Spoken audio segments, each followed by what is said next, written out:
Compte tenu du contexte sanitaire actuel, beaucoup d'entreprises ont été contraintes de revoir intégralement leur façon de travailler. On est passé d'un mode où on allait au bureau pour travailler à un mode où on reste de chez soi pour travailler. Et ça, mine de rien, ça a un énorme impact sur toute l'organisation du travail, comment est-ce qu'on va s'organiser au quotidien, comment est-ce qu'on va communiquer avec ses collègues, avec ses supérieurs, comment on va gérer le travail. C'est Alex pour AuthorTech et dans cette vidéo, j'aimerais vous expliquer comment on peut gérer une équipe à distance. Il y a un truc qu'il faut comprendre, c'est que l'être humain a peur du changement. Tout ce qui est différent est potentiellement dangereux. C'est un mécanisme qui est ancré au plus profond de notre cerveau, qui nous dit s'il y a quelque chose qui est différent, potentiellement ça peut être dangereux pour nous. Et ça, c'est quelque chose qu'on ressent aujourd'hui au quotidien, c'est-à-dire que les gens, en fait, n'aiment pas le changement. Et ce qu'on a vécu sur ces 2 dernières années par rapport au Covid, eh bien, on a été obligé de changer, et ça s'est pas forcément bien passé pour tout le monde. Dans notre cas, pour AuthorTech, j'aimerais faire un petit flashback en fait pour remettre dans le contexte un petit peu tout ce qui s'est passé pour nous en tout cas et pour préparer ensuite les différents éléments qu'on va voir dans cette vidéo. Ce qu'il faut savoir, c'est que officiellement AuthorTech a été monté en novembre 2019, c'est-à-dire à peine quelques mois avant le premier confinement. Donc autant dire que c'était le meilleur moment pour monter sa boîte. Moi, je considère que ça a vraiment été une chance. Pourquoi ? Parce qu'au moment où j'ai lancé du coup AuthorTech, eh ben, j'avais pas grand chose en place et du coup c'était le meilleur moment pour mettre en place des nouvelles choses.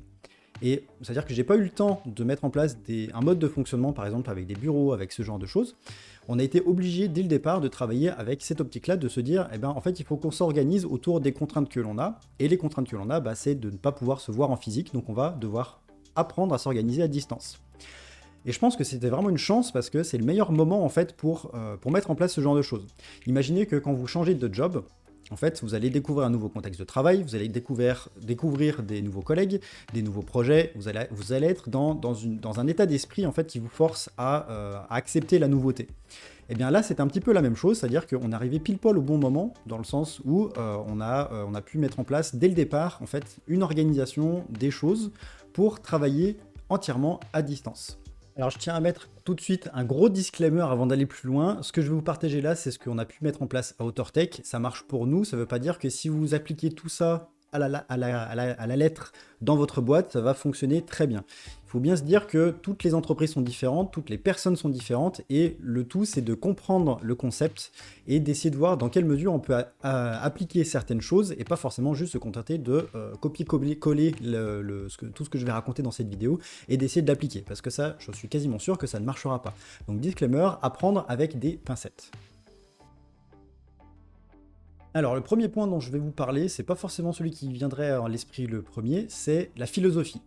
En fait, c'est comment est-ce que vous voyez votre équipe, comment est-ce que vous voyez votre entreprise, comment est-ce que vous organisez votre entreprise. Quand on travaille dans le service comme à AuthorTech, notre objectif premier, c'est de faire en sorte de délivrer un service, que ce soit un logiciel ou de l'accompagnement ou de la formation, qui soit à la hauteur des attentes de notre client ou de nos clients. Le temps qu'on va y passer, concrètement, le client, il s'en fiche. Lui, ce qu'il veut, c'est qu'il ait quelque chose qui corresponde à ce qu'il veut. Donc, à la fin de la journée, grosso modo, le seul truc qui est vraiment important, c'est est-ce qu'on a fait les tâches qu'on avait besoin de faire pour X ou Y client. Le temps qu'on y a passé, en fait, ça vient en second lieu. Alors certes, évidemment, ça rentre dans la balance quand on va faire de la facturation et compagnie, mais c'est pas le sujet ici. Ce qui est important, c'est vraiment de se dire, la vraie valeur qu'on va apporter, c'est la solution qu'on va donner. Si on peut apporter une solution satisfaisante à un client en 2 heures, eh ben, c'est pas la peine juste de se dire, on va y passer la journée. Parce que ça apporte rien. Là où c'est intéressant, c'est de se dire que dans les entreprises plus classiques où vous êtes payé à l'heure, on va vous dire, si tu as réussi à faire ça pendant 2 heures, sur le reste du temps de ta journée, tu vas faire autre chose parce que on veut essayer de récupérer le maximum de productivité des employés. Sauf que ça marche pas en fait, parce que la production de services et la production de logiciels et de manière générale, tout cet écosystème, c'est un travail qui est très très mental. C'est-à-dire que ça demande de réfléchir.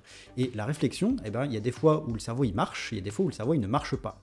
Et si on essaye en permanence d'écraser en fait le cerveau de nos employés pour leur faire sortir le maximum de choses, au bout d'un moment ils sont juste plus efficaces, plus pertinents.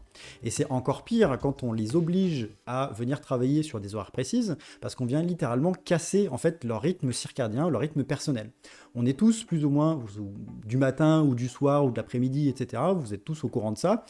Et en fait, si on force les gens à travailler sur des heures sur lesquelles ils ne sont pas productifs, en fait, ils vont pas être productifs tout simplement. Et c'est pas le fait de les engueuler qui va y changer. Donc c'est important de bien comprendre d'un terme philosophique que à la fin de la journée, ce qui est important, c'est que le job il soit fait. C'est pas le comment. Le comment, ça, il faut le laisser faire à votre équipe. Et ça nous amène sur un concept qui est assez intéressant et que j'aime beaucoup, c'est l'inversion de hiérarchie. En général, quand vous allez poser la question à des employés, vous allez leur dire, voilà, qu'est-ce que tu fais? Bah, je travaille pour mon patron, parce que c'est le créateur de la boîte, c'est le patron, et donc du coup, c'est lui qui dirige, on travaille pour lui. À AuthorTech, on ne fonctionne pas comme ça. C'est-à-dire que les employés d'AuthorTech, ils ne travaillent pas pour moi, ils travaillent pour AuthorTech en fait. C'est-à-dire que leur objectif, eux, c'est de faire en sorte que la boîte tourne. Et à l'inverse, moi de mon côté, mon job c'est pas de veiller à ce qu'ils travaillent bien et sortir le coup de fouet et puis leur mettre des coups de pied au cul quand ils bossent pas. Au contraire, c'est plutôt de tout mettre en œuvre à mon niveau pour qu'ils aient tous les moyens de leur côté pour pouvoir faire leur job. Parce que derrière, s'ils peuvent faire leur job, la boîte va bien tourner, et si la boîte va bien tourner, ça veut dire que moi je suis content. Donc en fait, il faut inverser un petit peu la façon dont on va visualiser comment fonctionne une entreprise, et inverser cette espèce de balance de hiérarchie. Moi, je travaille pour mon équipe pour faire en sorte qu'ils aient tout ce qu'il faut pour pouvoir faire leur job au quotidien. Et eux, derrière, ils me le rendent en faisant leur job au quotidien, en le faisant bien, ce qui fait tourner la boîte, ce qui fait que ça me revient en fait, ça fait un petit cercle, si vous voulez. Alors vous allez me dire que c'est assez peu orthodoxe, et c'est vrai que c'est pas une façon de faire qui est très très répandue, c'est pour ça que je le casse dans la catégorie philosophie, c'est vraiment une façon de voir les choses, et je comprendrai tout à fait s'il y a d'autres personnes qui gèrent leur entreprise différemment, et je suis sûr qu'il y a d'autres entreprises qui réussissent parfaitement avec des philosophies complètement différentes. Toujours est-il que si on veut mettre en place cette philosophie, il y a un point qui est super important, c'est la confiance. C'est-à-dire que ce mode de fonctionnement-là, il ne peut pas fonctionner si vous n'avez pas confiance dans votre équipe. Parce que c'est la base de tout en fait. Si vous déléguez le fonctionnement au quotidien de votre entreprise à votre équipe, naturellement, il faut avoir un minimum de confiance en eux pour vous dire qu'ils ne vont pas y foutre le feu. Voilà. Donc clairement, ce mode de fonctionnement-là, il est vraiment basé sur la confiance. Et à partir du moment où vous faites confiance aux gens, en fait, que vous leur donnez des responsabilités, les gens se sentent beaucoup plus investis dans ce qu'ils font au quotidien. C'est-à-dire qu'ils ne sont pas juste des exécutants pour faire le job au jour le jour, mais ils sont aussi acteurs du fonctionnement de l'entreprise.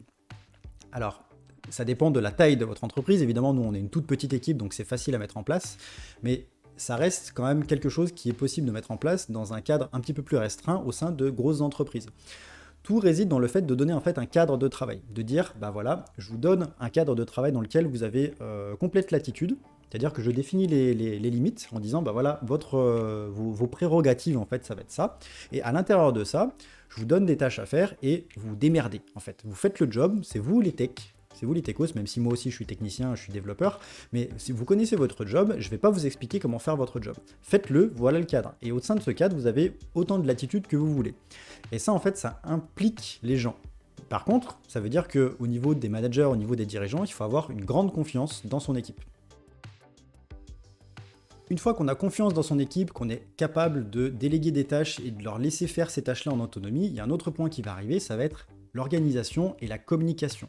Puisque évidemment, si vous n'arrivez pas à organiser, on va dire, le travail à haut niveau et organiser la communication, tout particulièrement à distance, ça va devenir compliqué. Donc en fait, pour moi, c'est un sujet qui est très très important quand je procède à des recrutements. C'est quasiment la condition numéro 1, c'est est-ce que la personne est en mesure de communiquer facilement. Parce que déjà, quand on est en face à face avec quelqu'un, c'est pas toujours évident d'arriver à communiquer. On n'utilise pas forcément les bons mots, on n'est pas forcément très à l'aise, on a le non-verbal qui rentre, et puis de manière générale, on est tous plus ou moins à l'aise en termes de communication. Si vous rajoutez en fait la distance et le fait d'être à travers un écran, c'est-à-dire que vous avez deux personnes qui communiquent à distance de chez eux par exemple, ça rajoute une barrière supplémentaire. Et cette barrière-là, en fait, si on n'a pas un minimum d'aisance en termes de communication, en termes de je vais pas hésiter à aller voir les autres ou à aller poser une question, à aller faire ci, à aller faire ça, en fait, on se retrouve vraiment dans une situation où les gens travaillent à distance chez eux, mais ils se retrouvent en fait recroquevillés sur eux-mêmes et en fait, ils se ferment. Et ça, c'est pas possible en fait. Enfin, c'est pas possible. Il faut le prendre en compte plus exactement. Parce que si vous laissez ça comme ça, en fait, ces gens-là, ils vont partir en dépression. Et c'est ce qu'on a pu voir sur pas mal de gens qui bossaient en entreprise, qui n'étaient pas prêtes pour le passage du travail à distance, qui sont contentées de juste transposer le travail au bureau en du travail à distance, avec des managers qui venaient fliquer les gens pour vérifier s'ils travaillaient, en mode, voilà, tu gardes ta caméra allumée, je t'appelle toutes les 10 minutes pour vérifier où est-ce que tu en es, etc. En fait, les gens se sont sentis littéralement mais oppressés par ce travail-là, qui était déjà pas forcément très agréable au bureau, mais qui en plus, là, était ramené chez eux. Donc, c'est-à-dire qu'ils avaient même plus leur petit sanctuaire de chez eux pour se reposer. Donc, en fait, l'organisation du travail et la communication, c'est vraiment un élément clé pour pouvoir travailler à distance. Et ça va passer par plein de choses, ça va passer par des échanges réguliers. On va forcer les échanges. Donc, typiquement, à OtterTech, on fait deux échanges journaliers. C'est-à-dire qu'on en fait un le matin en début de matinée et un en début d'après-midi. Et on se met face caméra pour du coup se voir. Ça paraît idiot comme ça, mais le fait de voir ses collègues, de voir les expressions quand on parle, de voir les gens qui rigolent quand on raconte une connerie, voilà, ça crée du lien en fait. Et quand on est à distance, c'est important de faire des choses supplémentaires pour garder ce lien. Parce que quand vous êtes au bureau, c'est très facile. Vous allez à la machine à café, vous allez discuter. Vous avez votre collègue à côté, vous allez vous tourner, vous allez pouvoir lui parler. Quand on sort du cadre du bureau et qu'on travaille à distance, on n'a plus en fait ces opportunités-là d'échanger, de tisser du lien avec ses collègues. Donc quand on travaille à distance, en fait, il faut réfléchir à qu'est-ce qu'on peut mettre en place pour garder ce lien ou pour tisser ce lien en plus en fait de tout le cadre de travail qu'on va pouvoir mettre en place. Et puisqu'on parle d'organisation, parlons également de flexibilité. Je vous rappelle, in fine, à la fin de la journée, l'objectif c'est que le travail soit fait et pas à quelle heure il est fait. Donc c'est quelque chose qu'on met en place également à OtterTech, c'est le concept de la flexibilité des horaires. Alors on doit tous faire un certain nombre d'heures dans la journée, mais après en termes d'horaires, en dehors des réunions qu'on fait en début et en fin d'après-midi, en fait les gens sont libres de démarrer potentiellement plus tôt pour finir plus tôt, ou commencer plus tard pour finir plus tard. Ou potentiellement commencer tôt et finir tard, mais faire une grosse pause midi, ou bien faire des pauses dans la journée parce que X ou Y. On a tous notre vie en dehors du travail, ce n'est pas 100% de notre vie qui est représentée par notre travail, et pourtant, aujourd'hui, ça représente énormément de temps dans notre journée. Et en fait, mine de rien, quand on va au bureau, on a toujours des trucs personnels à gérer, parce que notre vie, elle s'arrête pas.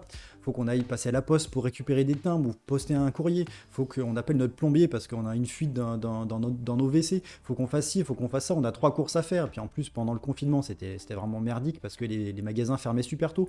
Donc en fait, on a plein de contraintes personnelles en fait qui font que ça, au quotidien, si on se met du point de vue de l'entreprise, ça pèse sur les employés en fait. Parce que ça reste dans leur tête et mine de rien, leur vie est quand même plus importante que la survie de l'entreprise. C'est normal, c'est comme ça que ça marche, c'est le deal, on va dire.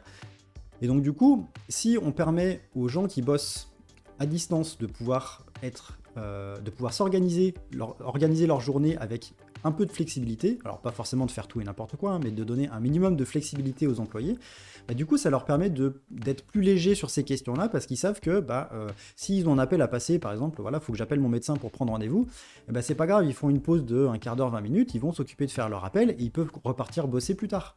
On a une course à faire, je vais pouvoir aller faire mes courses à mon magasin, là où il n'y a pas grand monde, comme ça au moins ça va plus vite, ce qui fait que je suis plus détendu. Qu'est-ce que ça fait au final? Ça fait que les gens sont moins stressés par leur quotidien et ils peuvent arriver à faire une meilleure osmose entre la vie personnelle et la vie au travail. Et ça, c'est un énorme plus en fait, parce que du coup les gens sont moins stressés, ils sont plus investis, ils ont plus d'énergie, ils ont plus de temps de cerveau à accorder en fait à leur travail. Plutôt que d'être parasités par toutes les choses qu'ils doivent garder en tête pour leur quotidien personnel, là en fait on leur laisse du temps de s'occuper de ça, parce que faut qu'on s'en occupe, comme tout le monde. Et du coup, quand ils sont au travail, ils sont vraiment au travail. C'est-à-dire qu'ils sont pas parasités par tous ces éléments personnels, parce que du coup, ils ont un temps, un espace dans la journée pour pouvoir traiter ça. Et ça, vraiment, c'est quelque chose que je trouve vraiment génial, parce que ça permet vraiment de se libérer de ce carcan de l'entreprise classique où il faut arriver à l'heure, et si tu es en retard, tu te fais engueuler, il faut partir à l'heure, sinon voilà. Donc voilà, honnêtement, ça ne demande pas grand-chose de mettre en place cette flexibilité. Et dans la mesure où les gens sont à distance, en fait, tant qu'ils sont là au moment où on a des réunions régulières, par exemple les points du matin et les points de l'après-midi, derrière, les gens peuvent s'organiser comme ils veulent. Et derrière, tant que le job à la fin de la journée il est fait, moi en tant que patron, je suis satisfait parce que je me dis, ils ont fait leur job en fait. Et ça, on revient sur l'aspect du leur laisser faire le comment. je leur donne des tâches à faire et c'est eux qui vont s'organiser pour venir les faire utiliser les meilleurs moyens pour réaliser cette tâche. Que ça soit au niveau de quels outils utiliser, comment produire et comment s'organiser eux en termes de leur temps pour réaliser ces tâches. Alors on va parler des outils maintenant. Donc si vous êtes un petit malin et que vous avez zappé tout le début de la vidéo pour arriver ici parce que vous pensez que le seul truc intéressant de cette vidéo c'est les outils, je vous invite vraiment à regarder le reste de la vidéo parce que c'est très important. Donc les outils c'est vraiment le dernier élément de la liste qui va arriver et c'est on va dire ce qui va vous permettre en fait de mettre en place tout ce dont on vient de parler avant, c'est-à-dire la philosophie, l'organisation, la communication. Si vous n'avez pas au préalable défini comment est-ce que vous voulez travailler, que ça soit comme moi je vous l'ai expliqué, comme nous on travaille à HauteurTech ou différemment, si vous commencez à utiliser des outils, en fait, ils vont vous proposer des services qui vont plus ou moins marcher, mais ça va pas être cohérent et ça va pas vous apporter une grande valeur. Et potentiellement, vous n'allez pas en tirer le meilleur de tous ces outils-là. Donc en fait, c'est pour ça que je le mets en dernier, parce que pour moi, ça arrive vraiment après tout le reste. Donc une fois que vous avez défini tout ça, en fait, vous allez pouvoir vous dire, bah, je sais que j'ai envie de travailler de telle manière, quels outils me permettent de répondre aux problématiques que j'ai par rapport à la façon dont je veux travailler. Donc si vous travaillez dans cet ordre-là, vous pourrez plus facilement sélectionner des outils qui sont vraiment pertinents et éviter de claquer des centaines d'euros, des milliers d'euros dans des outils qui au final ne répondent pas à vos besoins en fait. Donc voilà, c'est pour ça que je le mets en dernier. Les outils qu'on utilise à HauteurTech, alors j'en ai déjà parlé dans une autre vidéo, mais je vais refaire un petit listing rapide ici. Concrètement, il y a 3 gros outils qu'on va utiliser qui nous permettent de répondre à toute cette organisation. Le premier, c'est Google Workspace. Donc ça nous permet d'avoir des adresses email, ce qui est quand même légèrement indispensable pour n'importe quelle entreprise. Ça nous permet également de partager des documents, puisqu'on a accès à toute la suite Google avec les Google Docs, Google Sheets, etc. Donc on se sert de ça pour stocker les documents. Donc voilà, on a un premier espace de communication qui est là, d'échange, qui répond du coup à un de nos besoins. Ensuite, pour la communication de temps réel, on a fait le choix de partir sur Discord, parce que ça nous permet de rester en contact. On a suffisamment de flexibilité, on peut créer les canaux un petit peu qu'on veut, on peut créer des canaux publics et privés, ce qui fait qu'on peut garder contact avec des gens de l'extérieur. On peut faire de la visio, c'est-à-dire qu'on peut du coup faire tous nos appels et nos échanges comme ça. Si on a besoin d'appeler quelqu'un pour poser une question, qu'on a besoin de faire un point, etc., bah paf, on peut se mettre dans un canal et c'est parti, ça prend 5 secondes. Donc voilà, donc on a choisi Discord parce que c'est facile à utiliser, ça marche bien et c'est gratuit. Et enfin, le dernier outil qu'on utilise vraiment, c'est ClickUp. ClickUp, c'est un logiciel de gestion de tâches qui permet du coup d'organiser le travail. Et encore une fois, ClickUp, c'est un exemple parmi d'autres, mais vous en avez plein d'autres. Vous avez Asana, vous avez Trello, vous avez Jira, vous avez plein de logiciels en fait qui existent. De la même manière que pour Discord, vous avez d'autres solutions qui existent. Vous pourriez utiliser Slack, vous pourriez utiliser Microsoft Teams. Voilà. Pareil pour la messagerie, vous pourriez utiliser Outlook, vous pourriez utiliser, je sais pas, de la messagerie que vous avez gérée vous-même. La question, c'est pas de se dire quel vraiment outil est vraiment le meilleur sur le marché, c'est plutôt quel est le contexte de travail que je veux mettre en place et quels sont les outils qui répondent le mieux aux contraintes que je vais avoir au sein de mon entreprise. Voilà. Pour moi, c'est vraiment ça qui est important. Donc, par principe, je vous ai donné les outils qu'on utilise en interne, mais pour moi, c'est vraiment pas le plus important. Voilà, on arrive au bout de cette vidéo. Si ça vous a plu, mettez un like. Si vous avez des questions ou des retours, mettez-les en commentaire. Alors, ce qu'il faut savoir, c'est que tout ce dont je vous ai parlé aujourd'hui dans cette vidéo, c'est un work in progress au sein d'HauteurTech, c'est-à-dire que c'est pas genre je suis arrivé avec mes gros sabots et puis pof, j'ai posé ça d'un coup. C'est vraiment quelque chose que j'ai mis en place petit à petit en faisant face à un problème à la fois. Donc, faut pas vous dire que on peut arriver et puis pof, tout mettre d'un coup et ça va marcher. Ça, c'est pas possible. Encore une fois, les gens sont différents, les entreprises sont différentes, les contextes sont différents. Donc, si vous prenez tout ça en considération, eh ben, ça va demander des ajustements. Donc il faut y aller petit à petit, mettre en place des choses, essayer et itérer par rapport à ça. Donc voilà, si vous avez l'occasion d'essayer ça dans votre entreprise, eh bien, je serais ravi d'en discuter avec vous. Sinon, si vous avez aucun rapport, si vous avez des besoins en termes de réalité virtuelle, que vous avez des questions, que vous posez des questions, que vous avez des problématiques, vous pouvez nous contacter également et on essaiera de vous accompagner du mieux qu'on peut sur ce sujet. Sur ce, je vous dis portez-vous bien et on se retrouve la semaine prochaine pour une nouvelle vidéo. À bientôt!